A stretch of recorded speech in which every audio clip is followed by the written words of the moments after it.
Are you ready to build the ultimate one-click dashboard? Well, I've spent over 20 hours researching and building this dashboard that tells you everything you need to know about your business, whether that's your revenue and gross margin, or how you performed against your budget, or prior period, or even prior year. And it all can be updated with just one click. Now, this is gonna be a really long video because we're gonna be building it from scratch, and I'll be going over things step by step. We'll start by designing our dashboard in a way where anyone who looks at it will be like, whoa, dude, awesome dashboard. We'll then go over our data structures and how we can transform our data in a way that makes it really easy for us to manipulate via Power Query. We'll then load our data into what's known as the data model in Excel, allowing us to create relationships and custom calculations that are called measures. Once we have all that in place, it'll be really simple to create a number of different pivot tables and link that data back up into our dashboard. So be sure to download the full template, cheat sheet, and all the instructions that we're covering today via the link in the description below. So let's get started now with building our dashboards. But first, I see this problem all the time when I review someone else's dashboard. See, someone will just take a data export, like a profit and loss from an accounting software, and this is what they'll present to a stakeholder. Instead, this is how they should be presenting that data. Look at how much more pleasing it is on the eyes. You almost just want to stare at it and feel happy. Or sometimes someone will take a basic table like this without realizing that with just a few engaging charts, you can really improve the comprehension of this data much more quickly. That's what we're gonna be doing with our dashboards. See, we're creatures of design. We like our food prepared a certain way, we wear clothing that looks a certain way from specific designers, and the data we prefer to also consume in a specific way. There are a lot of elements that are involved in designing a proper dashboard, which is your color scheme, your font, and the placement of each of the assets in your dashboard. So let's go ahead and start by designing our dashboard with all of these principles. Okay, so here I have a picture of our dashboard, and I really just want to understand the colors that I'm going to be working with. So to get these colors, I'm going to use a color picker tool, which you could actually get via PowerPoint. Now, if you want, you could always use your brand's colors, but for now, I'm just going to use it directly from this picture. So I'll just copy this over here, then I'll open up PowerPoint and I'll just paste that as such. Okay, great. Now let's start pulling out these colors. So I'm gonna click on the home, and for the shape fill, I'm gonna use eyedropper, and I'm gonna point to our very first color as such. Okay, now I have our color. I can go to more fill colors and get the exact hex code that I'm going to use. And I'm just gonna quickly go ahead and do the same thing for all the other colors.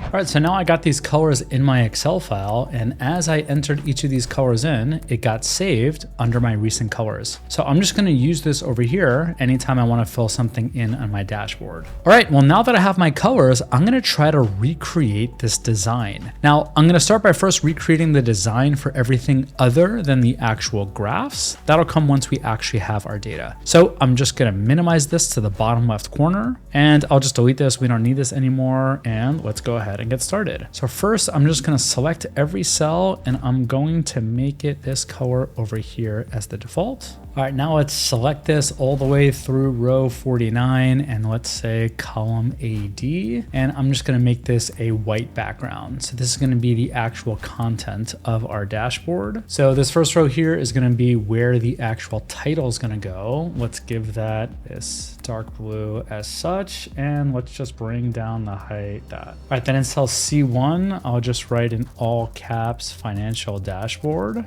And let's give this a white background. Let's make it an Arial, then a size 24, and let's also align that middle. Now I have my logo copied to my clipboard. I'm just gonna plop that in right over here, and I'll make this bold. Okay, around over here is where I'm gonna put the actual slicer when we have that ready. Let's continue building out the rest of these sections. So this second row over here is gonna involve the yellow, and I'll also just extend that to about a similar height as such. And I'll just take this over here. Let's go to around row 40 and add this for the next section. I'll do the same thing for 29 and the same thing for row 40 as such. All right, now let's cut this into 3 columns. So I'm just gonna come down on column N and we're going to change the border color, and I'll make that line color this dark blue that we have, and I'll set that border to be the right. And now I'll just take this, I'll come over to column V and I'll paste that as well. All right, now right around above this yellow, let's go ahead and make this a dark blue as well. And I'm just gonna make this a little bit thinner.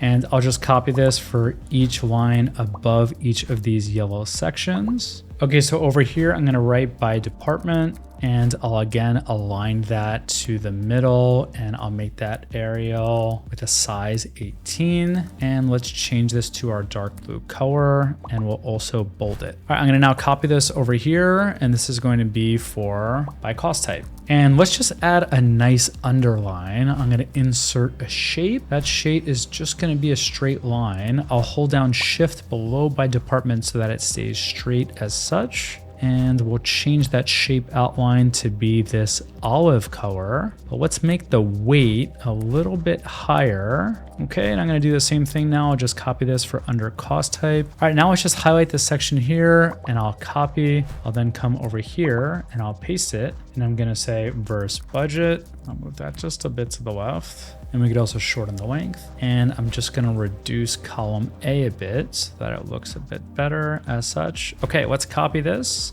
We'll paste this over here and say verse prior period. And then we'll copy this over here and we'll say verse prior year. All right, and now let's just fill in the headers for each of these tables. So over here, I'm gonna write budget, and then I'll write actual, and then I'll hit Alt 30 for the net variance, and then I'll put percentage here. Okay, now just like we did last time, let's go ahead and align this for the middle as such. And I'll also align it as center, and I'll make this Arial, and we're gonna change this to a 12. And let's go ahead and bold it and also make it our dark blue as such. All right, now over here, I'll also write by department. I'll make that as such. Let's just indent it 1. I'll make this Arial, and then I'll also make this our dark blue. All right, now I'm gonna actually add a top and bottom border. I'm gonna do it for 2 lines as such. So I'll select those 2 lines and I'll hit top and bottom border. All right, that's gonna be where our first department's gonna go. Let me just copy this. This will be where our second department goes, then our third, our fourth, and finally, this is where the total is gonna go. So I'm just gonna hit merge over here. I don't really wanna merge in center, and I'm just gonna call this customer support.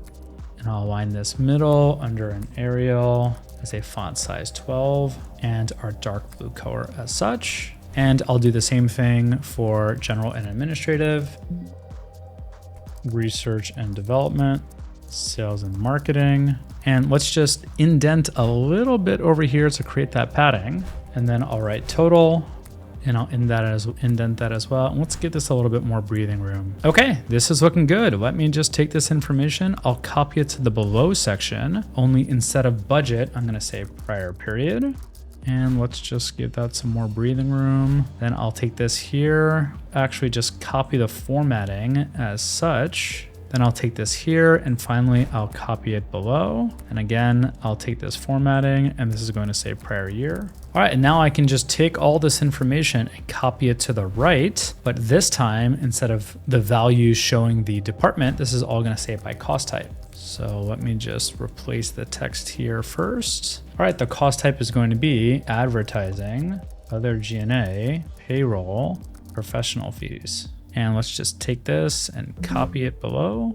Okay, this is coming together. Let's go ahead and add a title for this section here, which is where our revenue and gross margin is gonna go. So I'll come here and I will take another shape. It's gonna be this rectangle as such, and I'm just gonna drag it like this. Okay, so for the shape outline, I actually don't want an outline, but for the shape fill, I'm gonna want it this. Make this a little bit thinner, and I'm just gonna type in right over here, revenue and gross margin. And let's just make that a bold. And again, I'm going to align it into the middle. And now I can just copy this over here. And this is just going to say OpEx. I can make this a lot smaller. And I'll just copy this to the right as such. All right, now I'm gonna add my brand's logo over here. Let me just shrink that down. All right, this is coming together. So let me go ahead and rename this dashboard before I forget. All right, now let's add our KPI boxes. So I'll just come in over here. I'll go to insert. We'll take another shape and we're gonna do another rounded rectangle. So let's just bring this down as such. And I'm gonna reduce the padding here. For the shape outline, we're gonna choose this light gray and we're gonna do no shape fill. And let's just reduce the actual weight of the border over here. Okay, that's a little bit better. I'm gonna zoom a lot more in now for this top part where we're gonna add another shape, which is gonna serve as our top border. So this time I'm going to choose this one right here, rectangle with top borders rounded. And I'm gonna try to get that inside here. And again, for the shape fill, this time I'm gonna make it this dark blue. I'm gonna make no outline as such. Let's make it a little bit thinner. All right, this seems good enough. Just to be safe, I'm gonna zoom in even more. All right, it looks like the rounded edges on my first rectangle is not aligned well enough. So I'm just gonna come in and adjust that as such. Okay, great. Now let's just hold down Control, select both of these. I'm gonna right click and then I'll click on group. Now I'm just gonna hold down Control, drag one all the way here to the right and another one again to the right as such. And these look a little too wide, so just to be safe, I'll hold down Shift, I'll select all of them, and I'll just reduce them as such. Okay, now let me move them much closer to each other. Great. Okay, so these are where my KPI boxes are gonna go. I'm just gonna put a placeholder for where exactly the donut charts are gonna go by inserting another shape, a rectangle corner. I'm gonna say like this, and there's going to have no fill, but the outline again is going to be this gray, and I'll just do the same thing over here. Okay, great. I'm just gonna hold down Shift to select all of these. I'll then hold down Control, and I'll bring this down as such. I'll again hold down Control to duplicate, and I'll bring this down as well. Okay, now that we have our outline complete, it's time to move on to the next portion, and that is our data structure. So let's think about our data structure.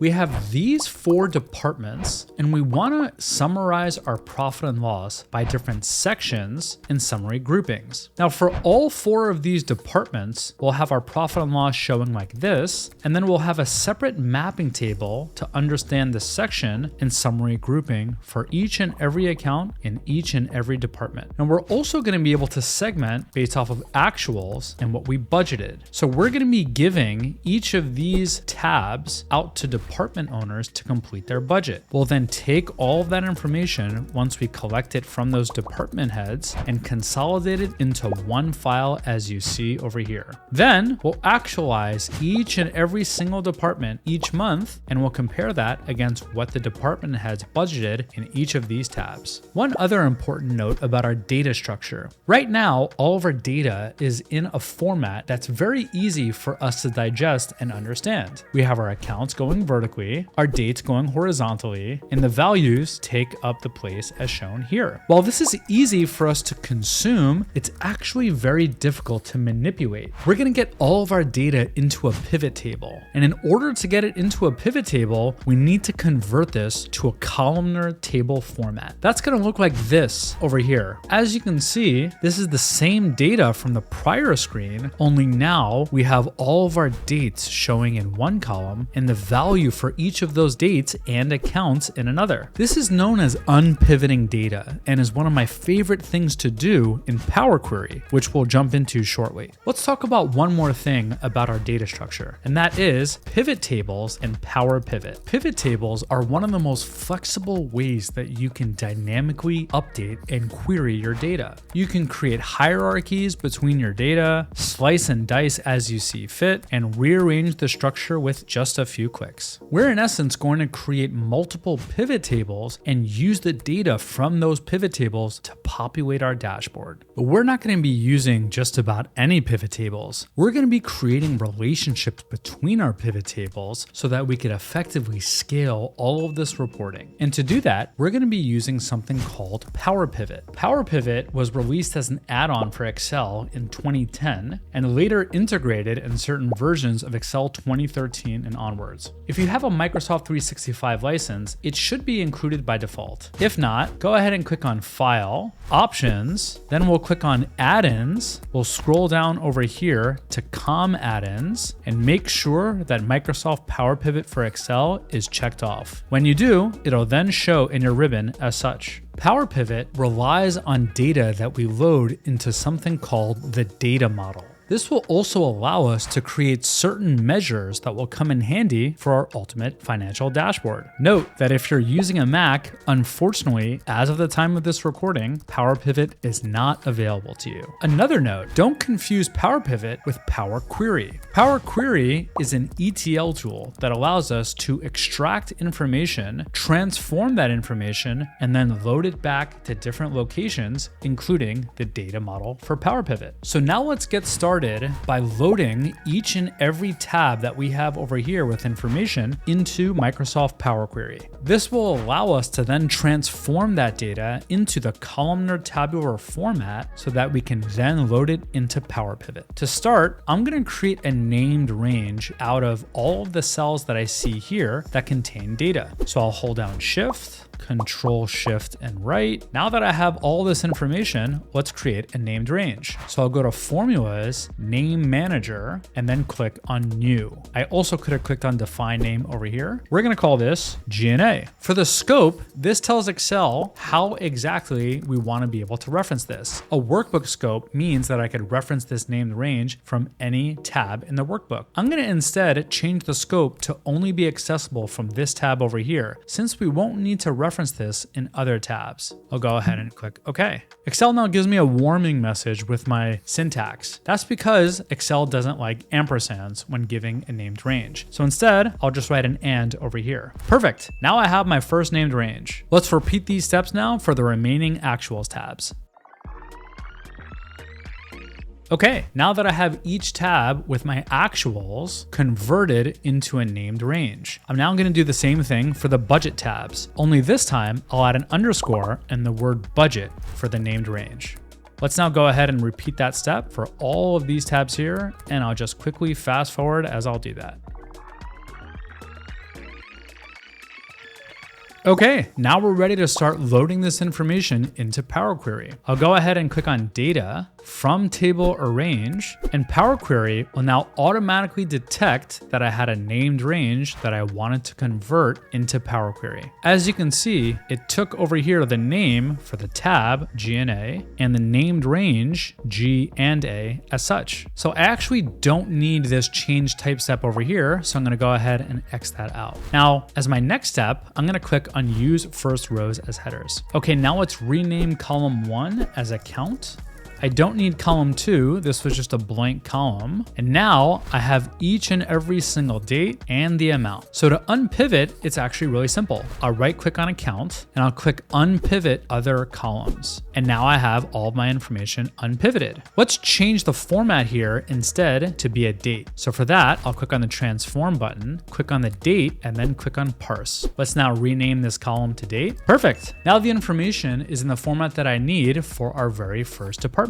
Now, if I wanted to, I can click close and load to and load this to either a table directly into a pivot table or pivot chart, or only create a connection. You could also see an option to add this to the data model, which we'll be doing shortly. I don't really need the transformed version of this tab specifically, so I'm just going to click on only create a connection. Now, under data, queries and connections, you can see that I have my very first query created over here. I'm going to double click this and now repeat the same step for all of my other tabs. What I in essence need to do is take every single tab and replicate all of these steps that I just did for my G&A tab. Well, it's actually really easy to do that. I'm just going to right click and then click on duplicate. I'll rename this G&A underscore actuals. Then for this one, I'll rename it R&D underscore actuals. Now watch what I'm gonna do. I'm just gonna go to the source over here. Now this is called M. It's a little bit beyond the scope of this video, going over how exactly to write in M, but you could probably figure some of this out yourself. This was the tab name and this was the named range. So if I just change this from G&A to R&D,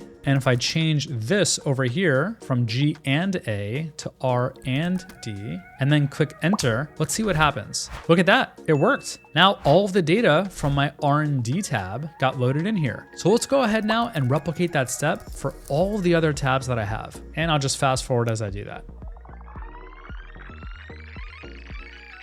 Great, now I have all of my actuals loaded into Power Query. Let's do the same thing in order to get our budget into Power Query. So I'm gonna start with the G&A, I'll duplicate this, and I'll replace actuals with budget. Then I'll go to source, and for everywhere that I see G&A, I'll just add an underscore budget because the tab name shows that, as does the actual names range. Perfect, I just got my first budget tab in here. I'll now repeat those steps for R&D, customer support, and sales and marketing.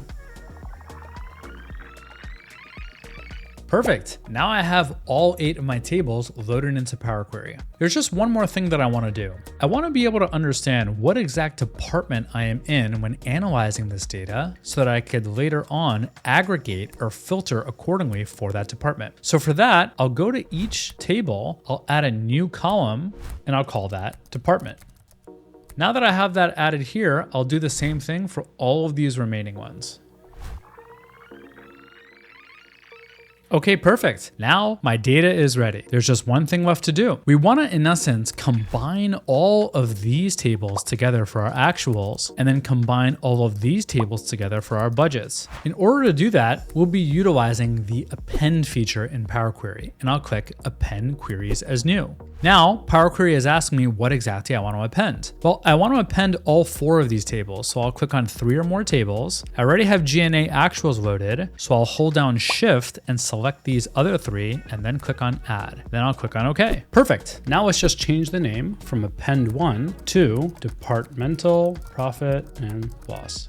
Great, now let's do the same thing for our budget files. So I'll hold down Shift, select all of our budget queries, click on append queries as new, and I'll again choose the tables that I want to append. Now I'll rename this departmental profit and loss underscore budget. Great. Now I'm going to click close and load to. Now, because I just created a bunch of queries, I'm just going to mark all of them as only creating a connection. So these won't be loaded anywhere separately into my Excel file. But after I click OK, I'm going to right click each of the combined queries and click on add this to the data model. Great, now you can see these rows are loaded somewhere, whereas all of these are just connections. We're not gonna really need to refer to these anymore. We only need the consolidated queries. So now I wanna edit these actual queries inside the data model. Well, to get there, I can click on data and then manage data model, or under Power Pivot, I can click on manage over here. Now we're in the data model view.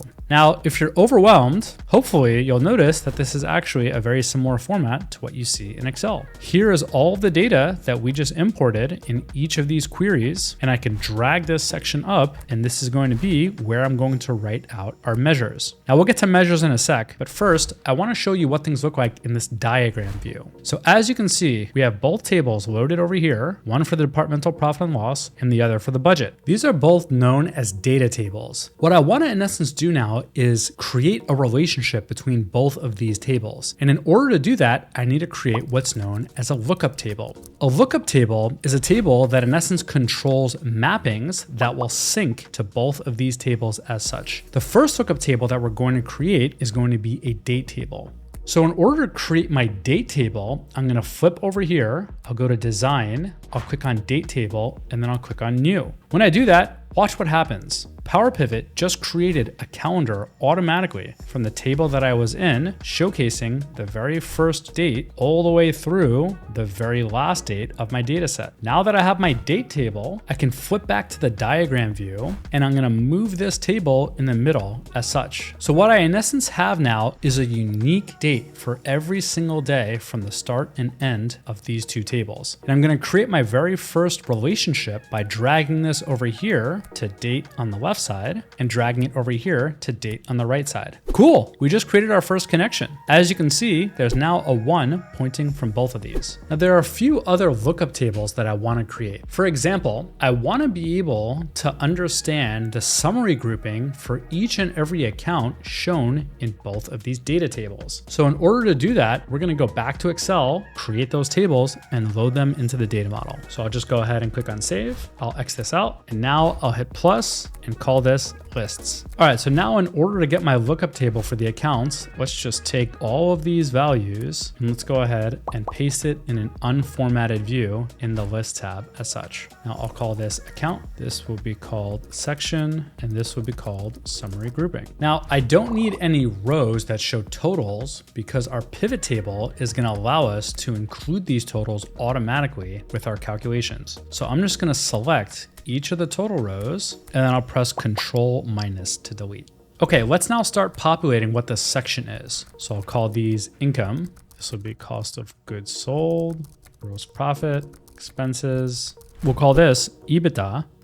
Then this will be other income, other expense, net other income, and net income. Perfect. Now let's include the summary groupings that we'll want to show. So I'll call this revenue, COGS, gross profit. Now I'm going to categorize expenses by these categories.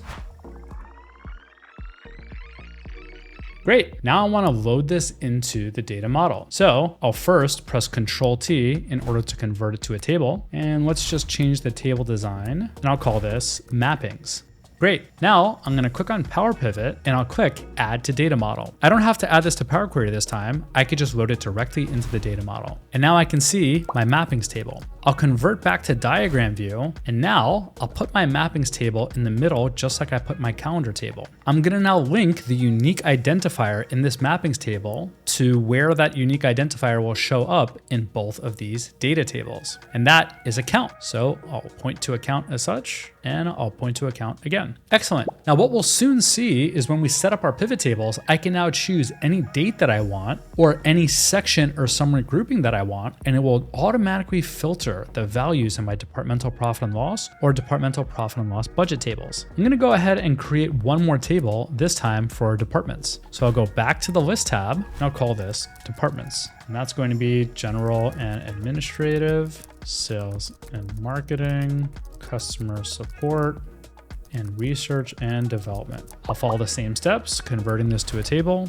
and we'll call this departments. And again, I'll go ahead and load this into the data model. Now I'll flip back to diagram view. I'll put my departments in the middle and I'll link the departments over here as such. Great. Now there's just one more table that I want to create. See, over here, I have a slicer where I could easily click these buttons and show the data related to that specific period. So I now need to create a table for this slicer, even though it's not going to be connected via any relationships. Instead, we'll create measures that'll connect that slicer to each of our table. So I'll just call this periods and I'll enter in the periods that I want to show. Great. Now let's load this as a table. And for this, I'm going to name it table view. All right, now I'll click on Power Pivot and I'm going to click again, Add to Data Model. Now, I'm not going to actually connect this in any way, but I do need to have it in the data model so that our measures can update based off of what exactly I select here. Okay, let's now create our very first pivot tables to see how this all works. So I'll call this data and I'll create our very first pivot table by clicking on Insert Pivot Table from Data Model. In the existing worksheet right here is fine. And now look at what this looks like over here. I can see all of the tables that are loaded into the data model. And now I could start creating my very first pivot table. So let's start by creating a basic pivot table profit and loss. Now I have a whole video on this if you aren't familiar with how exactly to do this, but we'll go over it right now together as well. So I'm going to group it by section, then summary grouping, and then account. And let's just collapse everything to start. And to get the order that I want, I'm just going to take the information over here and just drag it up. And I'm just going to uncheck grand totals. Okay, now I can see 3 different levels. Let's go ahead and test this out by adding in the values for my actuals over here, and the same thing for budget. Now I'm just going to call this actual with a space and then budget with a space. And let's just make this a little bit prettier. I'm going to click on this value field setting. I'm going to click on number format. We're going to click on number over here. And then I'm going to just put another semicolon and a dash so that if there's a 0, it'll show as a dash. All right, now I'll click OK, and I'm going to actually copy that and come to the value field settings over here, and I'll just paste it as such as well. Great. Let's also get rid of grid lines, Alt-WVG, and let me zoom in a bunch. All right, looks like this is already starting to work, but let's take this really to the next level. Let's add a slicer for our departments. So I'm going to right click over here, and I'm going to say add a slicer. Now I have these 4 departments, and let's also add one more element, and that is going to be a timeline. All right, I'm also just gonna make a little bit of room so that I could put this up top. Okay, check out what we just accomplished. I now have a pivot table profit and loss. I can go ahead and expand on expenses to see the expenses for the entire time frame. I could change this to, let's say, only show the data for Q1 2024 and only show the data for customer support or research and development. This is pretty neat. Now, if we want, we can stop here, but I want to take this to the next level. Remember, we're going to create a dashboard where you just need to make a few simple clicks and all the data that we want to show will automatically update. Well, in order to do that, we need to create what's known as a DAX measure. Think of a DAX measure as a custom formula that you would add to a pivot table. The first measure that we're going to add is going to be to allow us to actually click on a period to get the date instead of using this timeline. Now, I'm actually going to create another table that'll make it easier for me to use values in my measures to calculate the start and end dates for each of these selections. Well, let me show you what I mean. So I'll call this period, and then I'll call this date. Now for 2023, I need a start and an end date. So I'll just write 2023 start, 2023 end. Now the start date for 2023 is going to be 1/1/2023, and the end date will be 12/31/2023. I'll go ahead and I'll do the same thing for 2024 and 2025. Okay, easy so far. Let's now think about each month, whenever we have the current month, what the start and end date will be. So for that, I'm going to actually create another table, and I'm just going to put current month, and I'll put 7/31/2024. I'm going to go ahead and mark this in blue so that I know it's an input. And this will really need to be the only input in the model. So as long as I change this value, this entire table will then update. Let me show you what I mean. I'll write current month start, current month end. Now I'm going to convert this over here to a named range by defining it and calling it current month. We can leave this as a global reference for the entire workbook. Now for the start of the current month, all I need to do is say equals EO month, current month, 1 month prior plus 1. And I'll just copy over the formatting. Okay, looks like it worked. And let's just say for this would be current month, and I'll copy over the formatting for this as well.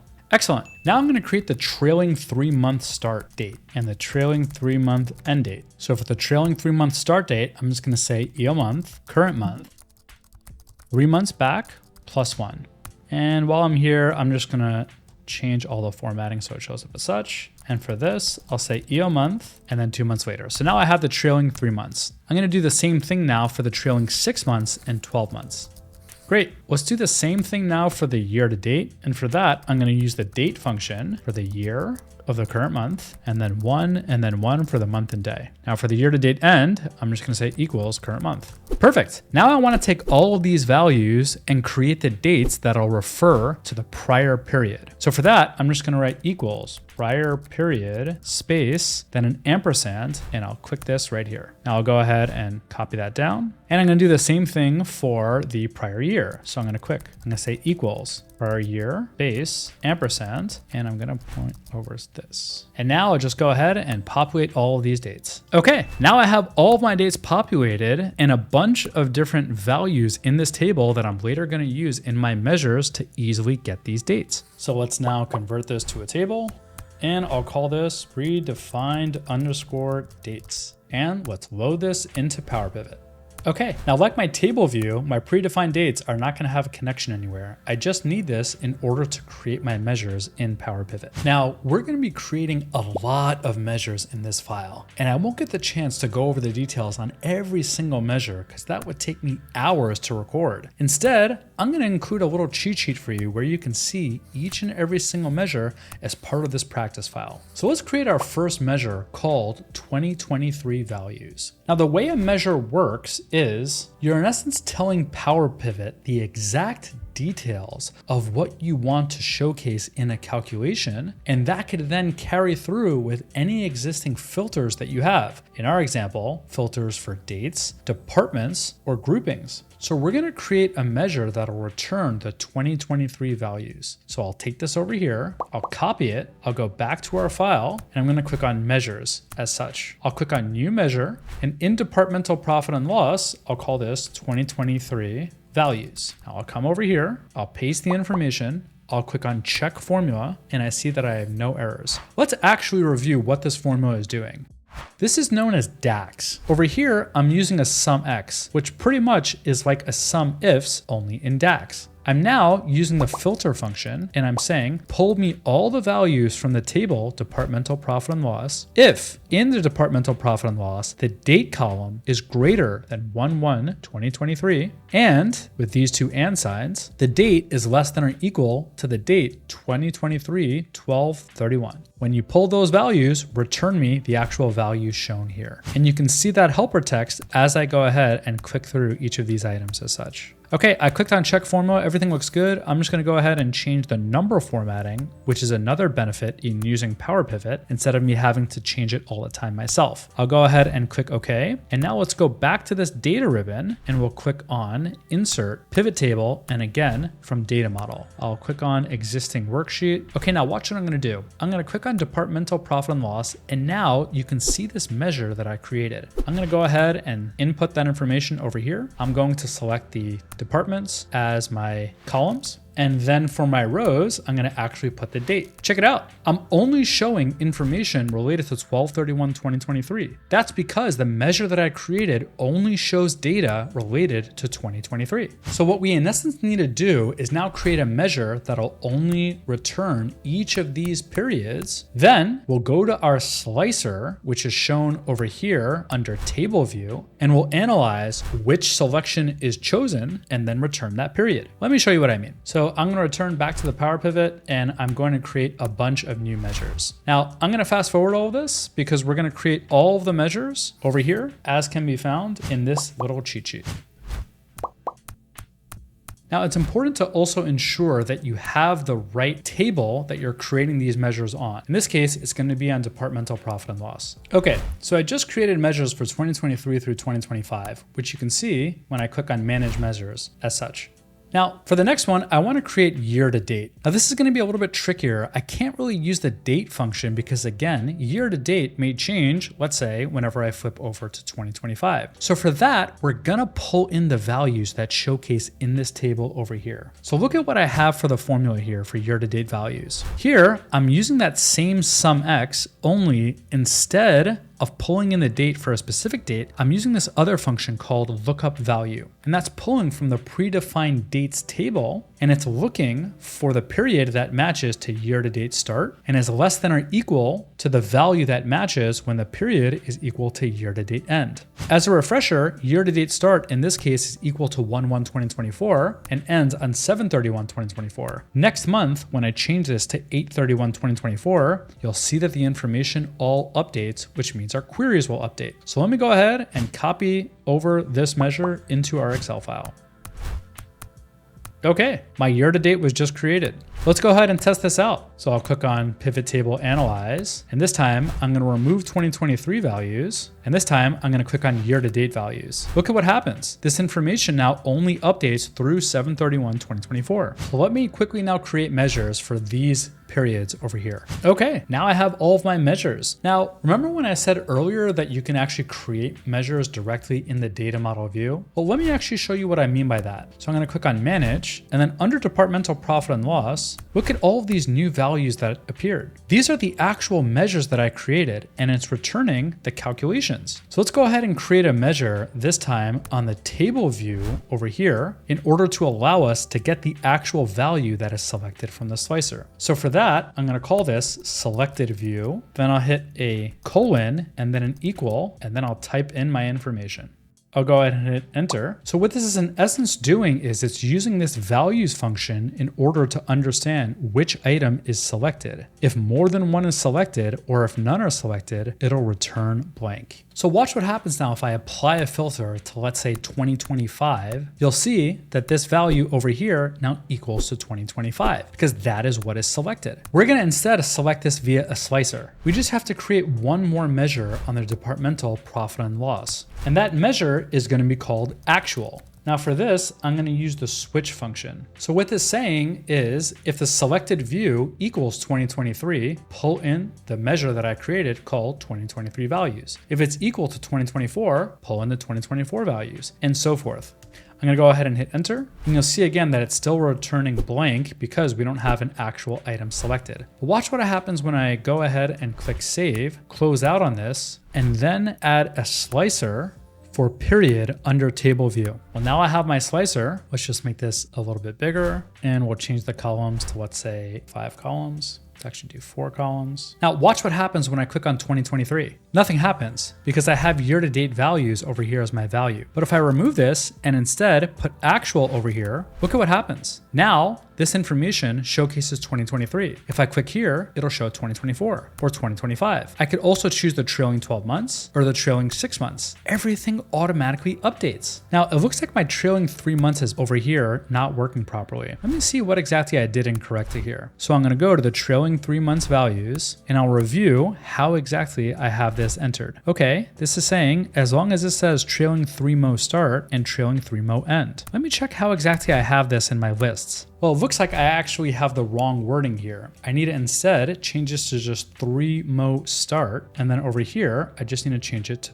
3mo end. I'll go ahead and hit enter. Now look what happens. I can just come under data and hit refresh all, and all this information will update. That's what I love about Power Pivot. It is so flexible and dynamic. So now that we have our first measures created, let's go ahead and duplicate this by creating all of these other measures. Now, like I mentioned, I have all of these written down, so we won't specifically go over them one by one. I'll just speed up as I copy and paste this into my file. All right, now I have all of my measures. It's time to start populating my first pivot table. You know, I'm actually not such a fan of this, so we're just gonna delete this tab and start entirely from scratch. So let's study what exactly we need to put together in a pivot table. Well, we'll need revenue and gross margin separated by the period for whatever is selected here, OpEx by department, as well as OpEx by cost type, again, separated by period, as well as an overall pie chart for each of these. So let's start with these 3 over here. And if you're enjoying this dashboard, why not get access to tons of different templates like these with a Model Wiz plugin?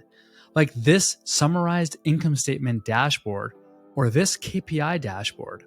Simply access this plugin directly from your Excel file, click any template that you want, and boom, it'll be right in your Excel file. We're also working on tons of other automations like customizing dashboards and even connecting it to your accounting software like QuickBooks Online. Learn more at modelwiz.com. All right, back to our dashboard.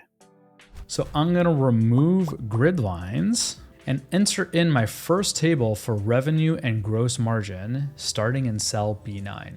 So I'll click on Insert, Pivot Table from Data Model. Okay, so let's design this slicer here. So this is generally how the slicer looks like when you first apply it in Excel, but I wanna change that. So I'm gonna come here, I'm going to duplicate it, and we're gonna call this Formatted Slicer. Okay, now for the format, we're gonna come over here and we are going to say that we don't want a border. We want the fill to be our color, which it looks like I have over here. Okay, I'll make the color the same blue that I had as such. All right, now for the selected item with data, I'm gonna go ahead and format that. For the fill, this time I want my yellow. I'll go ahead and select okay. For selected item with no data, I'm gonna go ahead and format that as well. But this time I want it to be a little bit of a darker yellow. Okay, this is looking good. I'm just gonna come here and I'm going to select my new formatted slicer over here. All right, now I'm gonna go to slicer settings. I'm also going to uncheck display header, and I'm going to make the columns 4 columns by 2 rows. I'll just go like this, and I'm gonna cut it, and I'll just paste that right over here. And I'm actually gonna make just a few more changes. So I'll right click, I'll go back to modify. First, I wanna set a bolding for the font. Let's also make it a font size of 12. Then for unselected items with data, I'm gonna go ahead and make the fill our dark green as such. Okay, that looks much better. Okay, so let me actually just drag this a little bit closer. So we want revenue, gross margin, and I'm just gonna paste over our slicer over here so that when I now choose an option, you can see my values populate. Great, we just completed our first table. Let's give that a name. Revenue and gross margin. I'll just go ahead and expand the name as such. Let's also give this pivot table revenue and gross margin as such. And let's get started with our another table, expenses by department. So I'm again just gonna click on insert from data model, confirm that this is where I wanna add it. Now I'm gonna make my columns the department. The rows again are going to be this date field, MMM-YY. And then I'll just check off actual for my values. And I'll call this expenses by department and period. And I'll hit enter. And now let's just set up this connection.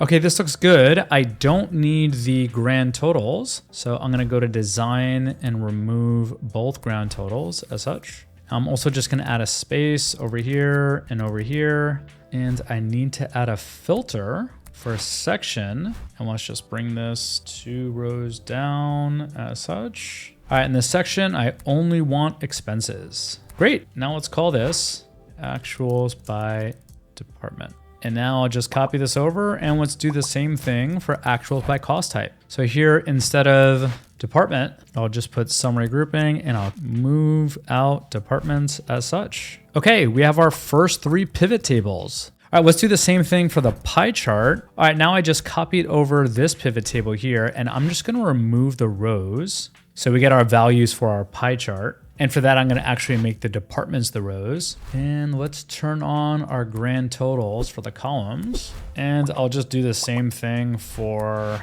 our pivot table by cost type. All right, so let's now create our first pivot chart. I'll just click here under pivot table analyze. I'll then click on pivot chart. Now let's go for combo. This is gonna be a clustered column. I'm gonna make this a secondary axis so that we can see it a lot better. All right, now I'm just gonna take this here, I'll cut it and I'll paste that right over here. Let's just bring this here. I'll hold down Alt so that it snaps to grid. All right, let's make some changes. First, I'm not a fan of these field buttons, so let's hide all of them. All right, next, I'm not a fan of showing this with such pointy edges, so I'm gonna click on Format Data Series, and then I'll click on Smooth Line. Now, I'm gonna wanna change the color to this. Let's make this dark blue, and I'll actually make that change right here. Okay, now for this, we can make this our olive green. And let's get rid of these grid lines. We also don't need this legend here because we have the title. And I'm just going to now make the background here have no fill. And I'll just bring this a little bit lower so we can see the left edges. And let's also get rid of the shape outline. Okay, great. We have our very first graph. Let's go ahead and create our second one. This time it's going to be the OpEx by department. So I'll again click here. I'll go to pivot table analyze and I'll click on pivot table chart. Now for this one, I'm going to want to do a stacked column chart as such. I'll go ahead and click OK. And let's just cut this over here. Now you'll notice that this chart by default already populated with a lot of these colors. That's because I experimented with a theme that will by default set our chart colors, which you can do as well if you click on page layout and choose the colors as such. So again, I'll go to pivot table analyze and I will hide all as such. Okay, now for this, I'm gonna wanna actually put this on the top. So I'll click on top over here and let's actually make this a little bit bigger. Then let's again remove any shape outline and any shape fill. And I'll just extend this here. Perfect, but this is actually where I also need to put my pie chart. So I'm just gonna shrink this down here to the left so that we have room for the pie chart. And now let's go here. All right, let's now add our pie chart. I'll again go to pivot table analyze. I'll click on pivot chart. And this time I'll add a pie. I'll go ahead and hit OK. Let's cut this. Let's take this here. I'm gonna paste it to the side. As always, we'll go ahead and get rid of all of the buttons. We actually don't need this here. I just need to make sure that these line up. So customer support lines up, G&A lines up, research and development. All of these seem to line up with the color scheme. So I could just go ahead and get rid of it as such. Also get rid of the top here. And let's get rid of the shape outline and the shape fill. All right, I'm gonna now put this over here and let's just bring that in. I'm also not so much of a fan of the white borders here. So for the colors, let's just say no line as such. Okay, now I'm gonna go ahead and just repeat all the steps that I just did, but this time for the OpEx by cost type. All right, we'll click Insert Pivot Chart. This one will be a clustered column as such. Let's remove the field buttons. I'll cut this here, I'll paste it there. Put this over here to the top. Let's make this same size as this. What is this, 11? This is also 11. Let's take this here, go like this. All right, I'm gonna take the plot area, it to the right. This will come a little bit down. Let's go to the format, no shape outline, and no shape background, or no shape fill. I am going to take this to a pivot table chart for a pie chart. This. All right, now we have that part complete. Okay, so I have the pivot tables for my first 3 pieces of content. Let's look at our next section. We have revenue, gross profit, and EBITDA compared to budget, prior period, and prior year. And we're gonna wanna get both the dollar variance as well as the percentage variance. Okay, so let's get started by again hitting Insert, Pivot Table from the data model in this cell over here. Now we're gonna take the mapping and we're gonna actually take our summary grouping as the rows. And we're also going to filter so that we only show EBITDA, gross profit, and revenue. Great, now I'm actually just gonna rearrange this. I'll just get this little icon at the corner and then I'll just drag it up like this. I'll do the same thing to get EBITDA below gross profit as such. Okay, now I'm gonna wanna show our actual as such. Then let's do the same thing for budget and then our variance columns. Now for that, I actually created 2 different types of variances. One if it's an income account, the other if it's an expense account. The reason that I did this is that our formula is going to be actual minus budget if it's income, so that it shows positive, meaning it's a good variance, and then budget minus actual if it's expense, because we want it to show negative if it's a bad variance. You'll see what I mean in just a few moments. Let's go ahead and add in the actual to budget for the income dollar amount as well as the percentage amount, which now updates as such. And I'm just going to click over here and change this to Alt-3-0 on the keypad to get to this. And let's just make this a percentage. Let's take all the information here and let's also just center it to make it a little bit more legible. Great. Let's just call this BVA, revenue, GP, EBITDA as such. Now I'm just gonna copy this information and we'll come down and we'll do the same thing, only this time, instead of comparing the information by budget, we're gonna do it by prior period. So I'm just gonna remove these fields over here. Then we're gonna go as such, and I'm going to say prior period, variance to prior period, which is always going to be our actual minus the prior period. And then I'll do the same thing over here for the percentage. Now I'm actually gonna rearrange this because I want prior period to read before actual. I'm just gonna click into this and do the same thing so that budget appears before actual as such. All right, now I'm just gonna overdo this again by putting a delta sign as well as this. Let's center this, and then we'll just say AVPP. Revenue, GP, and EBITDA as such. Okay, let's go ahead and just create one last table here. So I'll take this information, I'll copy it, I'll just come down below, and I'll paste. All right, now we're gonna remove prior period and these figures here because now we actually want prior year. So let's uncheck these 2 and we'll double check these over here and we'll put prior year as the first metric. All right, again, I'll just change this as such and like that. And I'll just change this over here to AVPY for actuals versus prior year as such. Okay, now in order to get these gauge charts to show one color for negative and one color for positive, as well as in order to get these dynamic fields, we need to set up a secondary table that this will all tie to. So the idea is we're gonna create 3 different tables and we'll then showcase the positive metric and the negative metric. And for each metric, we need to have the inverse populate as well, because that is what's gonna ultimately allow us to get our gray and either red or green as seen here.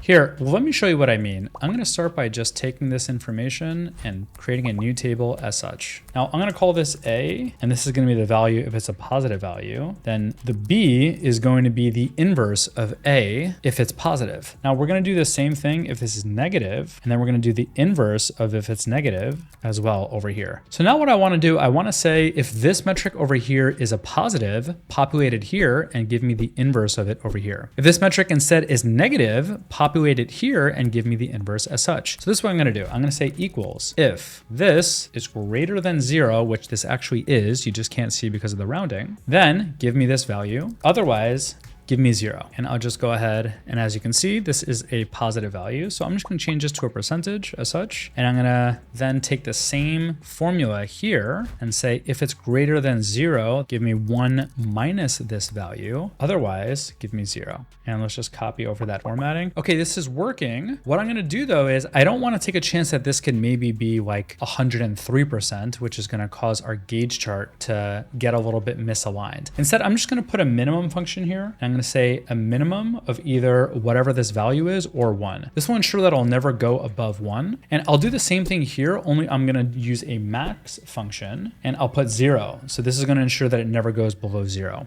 Okay, I'm gonna now take this exact formula and we're just gonna change it as such. And I'm gonna say if it's actually less than 0, then give me the value, otherwise give me 0. And take the minimum between this value and 1. Now, I just wanna do one thing that you'll see in a sec. I'm gonna wrap this around an absolute because if this is negative, I don't wanna take the negative value for my gauge chart, I wanna take the actual value. So I'm just gonna wrap it around an absolute. All right, then let me just copy this formula over here.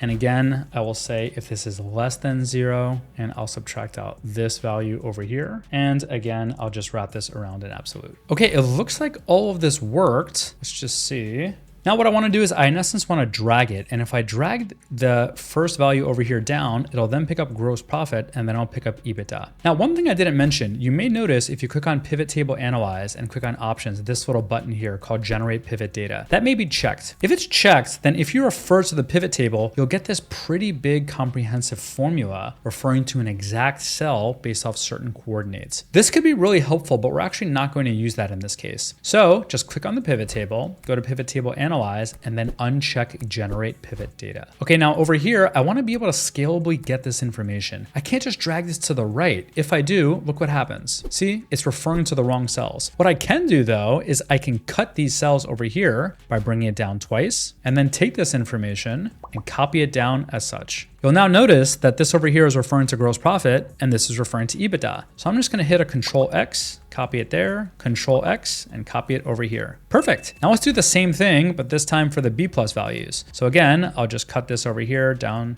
2 rows. Let's just copy and bring it down. I'm gonna bring this over here.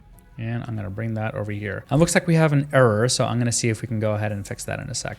Let's continue, and then our last ones as such. And it looks like I forgot to apply the formatting. So I'll just hide this and highlight this and hit Alt-HP. Okay, now it does look like we have some issues, so let's see if we can solve this. Okay, so let's analyze this formula over here. It looks like it's actually referring to this cell instead. So I'm just gonna rearrange it as such, and I'll do the same thing for this. Okay, this table is looking great. There's just one last thing that we need. I want to be able to dynamically get these values over here for a hit or a miss. Well, that's actually pretty simple. I'm just going to add a new line called text, and I'm going to say equals if this is greater than 0, then let's use the text function for this value over here. And the format will be 0% in quotations, close the parentheses, ampersand, open quotations, space, hit, close quotations. Now, if that's positive, if it's negative, which means this value is greater than 0, well, again, let's use the text function with an ampersand, quotation, space, miss, close quotation, close parentheses twice, and hit enter. All right, it looks like this is working. So if I now just copy this over, check it out, 17% miss, 100% hit. And let's actually change this so that instead of it pointing to this over here, it'll instead point directly to this for 169%. So I'm just gonna remove P27 and I'm going to just select this over here. And then I'm gonna do the same thing for this. And I'm also gonna replace this value, only I'm gonna put it around an absolute. Okay, I'm just gonna quickly fast forward as I do this here as well. Perfect, and now you can see my text populates for the full amount. Okay, great. This table is complete. I'm just gonna select all of this here. I'm gonna take a border color to be a light gray as such, and I'll apply a border around everything by hitting Alt-HBA. Okay, now I wanna, in essence, get the same table that I have over here for prior period, as well as prior year. So to get that, I'm really just gonna take this range here, skip one row, and if my calculations are correct, this now copied over entirely correctly. Let's see if I can now do the same thing for the prior year. So I'm just gonna select this range here and then paste, and everything appears to be pulling correctly. Okay, let's just do one other thing. I'm gonna just cut this with Control X. I'll come down one row and then I'll paste over this header. Then I'll also Control X this as well, and I'll paste this header as well. Excellent. Now I'll just change this to prior period, and this is going to be prior year. Okay, now let's get the actual dollar variance over here that'll go inside our KPI boxes. So for that, I'm just gonna take this information here. Now I'm gonna change this to variance dollar as such. Now I'll call this budget, prior period, prior year. And then for revenue, I'm just going to select this value over here. Now the issue is gross profit is to the right, but over here it's down. So I'm just going to copy this cell twice down as such. And when I do that, now my gross profit over here, I could just cut it with Control X and move it over there, and the same cut over here. Now I need to get the prior period, so I'm gonna count how many rows until I get to the prior period table. 1, 2, 3, 4, 5, 6. So let's do that. I'm gonna select all of this over here and I'm gonna count 1, 2, 3, 4, 5, 6. I'll then paste, and let's just cut that over here. Great, I'm gonna do the same thing. I'll copy this here and I'll count down 6 times. 1, 2, 3, 4, 5, 6. Now I'll go ahead and cut this, and then I'll paste it over here. Okay, let's just double check. Did this match over here? This looks like the prior period, and the same thing for all of these over here. Excellent. Now just to double check this, let's do trailing 6 months. If I click this button, all these tables over here update, as does it look like all of these, though I do have an issue over here. Looks like I have an error here. I'm just gonna bring this cell down there, and it looks like these are all good. Okay, these hits work out, as does this over here. And again, I'm just going to apply the border as such. So now let's link up our KPI boxes and eventually these donut charts. As a refresher, I have my data over here in each pivot table. So in order to get this information into my KPI boxes, now I'll zoom in so that we can see a little bit better. And I'll start by adding this text box by pointing over here to the corner and generally having it take up this as such. Now I'll just call this revenue, and I'll fix the designing in just a sec. I'll then hold down Control and I'll bring this down over here, and I'll just take this by coming over here into the formula bar. Now you have to come into the formula bar to dynamically set a text box, and I'm going to set that to the value over here. And then I'll hit enter. Okay, now let's touch this up. So I'll hold down Shift and I'll click on this next one here. Let's go to the shape format and let's get there to be no outline. Now let's also align the text to be aligned middle.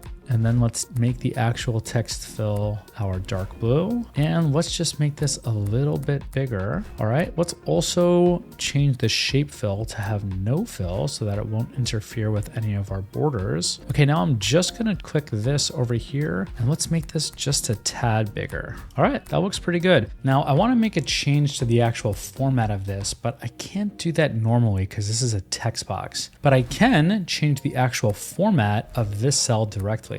But instead of changing the pivot table, I'm instead just gonna pull the value directly from what I have in this table as such. So this is pulling from P48. So I'm just gonna change this over here to P48 and hit enter. You'll notice when I do that this format over here resets, which is a little bit annoying. So I'm just gonna bring this back over here to a size 24, and I will make this over here as such. Okay, now here is how this is going to change. I'm just gonna select all these values and press Control 1. This brings up the custom formatting dialog box. What I'm gonna do is I'm gonna put a plus over here. If this is a positive, I'll enter a semicolon. Now this is for negative values. So I'll wrap this in parentheses and I'll just do that over there. Let's then put one more semicolon. This is if it's a zero val, it'll just show a dash. Okay, let's look at how our dashboard looks like. Perfect. This is looking much better. So I'm now gonna take this information and I'm actually just gonna copy it to the right. So I'll get rid of this box as well as this box over here. Then I'll select this. I'll hold down Shift to select this and select this. And then I'll just hold down Control to drag this to the right as such. Perfect. Now let's call this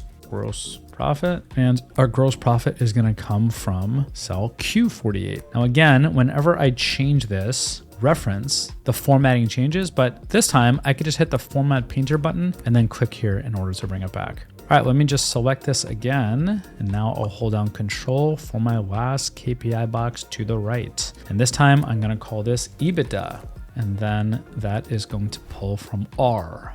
So click back here and I'll select R, I'll hit enter, and then I'll just copy over this formatting as such. Great. I'm going to go ahead now and just really quickly repeat those same steps for the prior period and prior year. I'm just going to fast forward with that. Okay, great. Now we have the information for our KPI boxes for our budget, prior period, and prior year. So now let's create our donut chart, and I'll do that by selecting this information over here, then hitting insert and clicking on this donut chart over here. Okay, so now I have 4 values on this donut chart, but really only 2 of them at a time will get populated. So let's make this adjustment so that anything that says as B is going to instead be converted to a light gray. Perfect. Now for the A, I'm going to want to show favorable variances as our dark green. And then negative variances, I'm going to want to show as our red.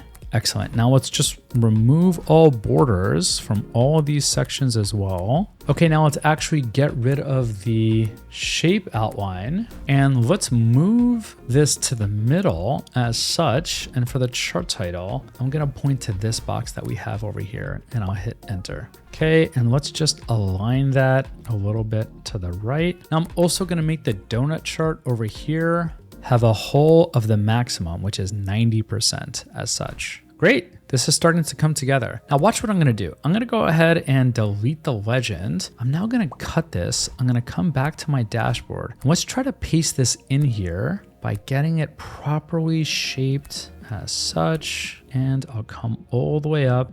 All right, now let's just take the miss. Let's put that a little bit more towards the middle. Now it looks like this over here came down a bit, so I'm just gonna bring it up a little bit more towards the middle. Let's do the same thing over here. And I'll just reduce the size of the outside box. Okay, now let's enter in a text box. So I'll go to insert text box and I'll just choose this little area here and I'll call this revenue. And let me just extend the width. And I'm just gonna align this in the middle and let's make this our dark blue as such. Perfect. Okay, so now we have our first donut chart. Now I wanna, in essence, copy this exact formatting, but I don't wanna have to reset the formatting like I did over here with the KPI boxes. So watch what I'm gonna do. I'm gonna actually hold down Shift and select everything here. Then I'm gonna right click and I'm gonna click Save as Template. And you can see that I already have a bunch of saved templates over here. So let's just call this donut chart. Now I'll go ahead and save this over here. Now watch what I'm gonna do. I'm just gonna hold down Control, drag this to the right as such, and now I have my next donut chart. Now I'll change this to gross profit. And then for the actual data, I'm gonna click on select data. And instead of it being from 027 to P30, I'm gonna change this from 027 to 030 so that it just captures this as the labels, and then Q27 to Q30 as such. And I'll press OK. Now look at what just happened with my design. Again, that design, like we said, when you change the reference, it'll reset the formatting. That's okay. Now I can right click, I can click on change series type. And this time I'm gonna go to templates. And I'm just gonna click over here on donut chart, what we just created, and I'll click OK. Now it looks like I have a title here that I don't need. So I'm just gonna over here, click on delete. And now for this 1% miss, I just need to change this to pull from this over here. Excellent, we just got this completed. So now I'm gonna repeat the same step for the prior period and prior year. And I'll just fast forward as I do that. Excellent, we just finished our donut charts. Okay, and now for our last part, we just need to get pivot tables for all 6 of these over here. By department for the budget, prior year, and prior period, as well as by cost for those same periods. Okay, so now let's add in these last pivot tables. I'm gonna go over here, insert, and then I'll paste this information in from the data model. Okay, now we only want our sections that are equal to the expenses. All right, now let's get our departments as the rows, and then let's take the actual as our value. Okay, now I'm also going to take our budget from this over here. All right, and then let's take the variance to budget expense dollar amount as well as the expense percentage amount. And again, for that, I'm just gonna change this by hitting Alt+30 and then this percentage. And now let's just copy this information and paste it one below. This time though, instead of budget, we're going to compare this against the prior period. So I'll put prior period over here, then I'll put the variance to prior period and the variance to prior period as the percentage amount. And I'm actually, again, just going to switch the order so that budget always comes first. Okay, one more table to build over here, and I'm just going to remove prior period and the variance to prior period fields. And instead, we're going to say prior year and the variance to the prior years. Excellent. Now again, Alt+30, percentage here, Alt+30, percentage here. Okay, now all I need to do is just take this information and copy it to the right as such. Because now instead of departments, I actually just want the summary grouping. Okay, and it looks like this populated correctly. So let's repeat these steps over here. I'm just gonna uncheck departments and I'm gonna put summary grouping as the rows. And then I'll click in over here and I'm gonna do the same thing. Okay, that was our very last data table. Let's zoom out and take a look at how this all appears. And I'm just gonna take this column width and just paste it as such so that it's just a little bit more organized. And now we have all of our data. And as I click into any of these buttons over here, all of my data gets updated. Okay, now let's populate these final sections of our dashboard. So to get started, I'm gonna go ahead and merge cells. And I'm using the shortcut Alt-HMC. I'm just gonna do that on all of these cells over here. Perfect. Now for the budget value by department, I'm just gonna come over here and I'm gonna click directly as such. Great. Now I'll copy this into the next cell and I'll change this to V10. Then I'll change this to V11 and then finally V12.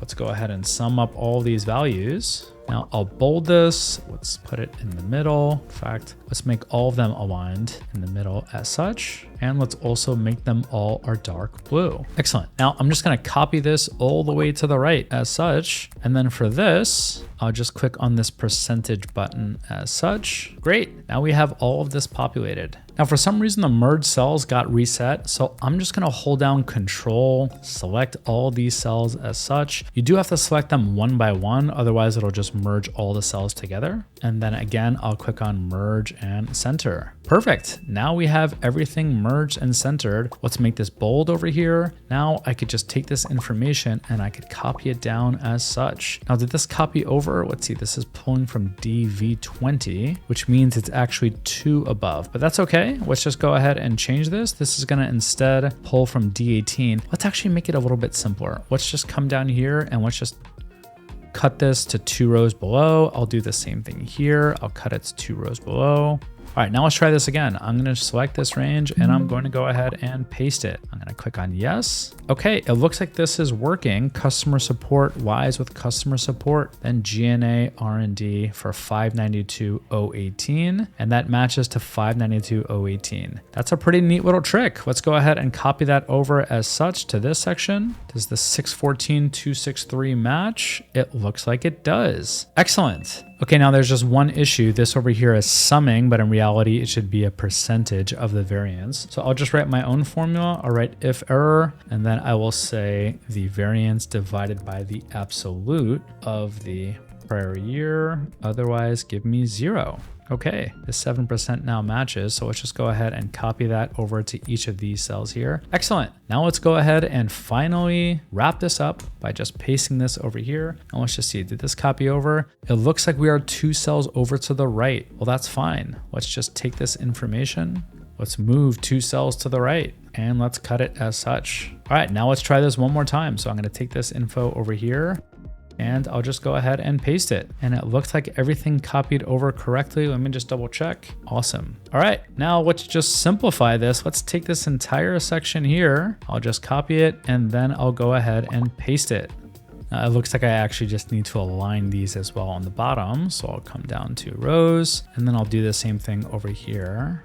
And then finally, I'll just take all this information here and let's see what happens when I paste it. Okay, this should be working correctly. Let's just test one of the values over here. I'll just click and it looks like it takes me directly to that cell. And that was our last step. Congratulations, our dashboard is officially complete. Man, we covered a lot. Way to go. You made it through all the way to the end. I'm curious, what was your favorite part of today's video? Let me know in the comments below, and I can't wait to catch you in the next one.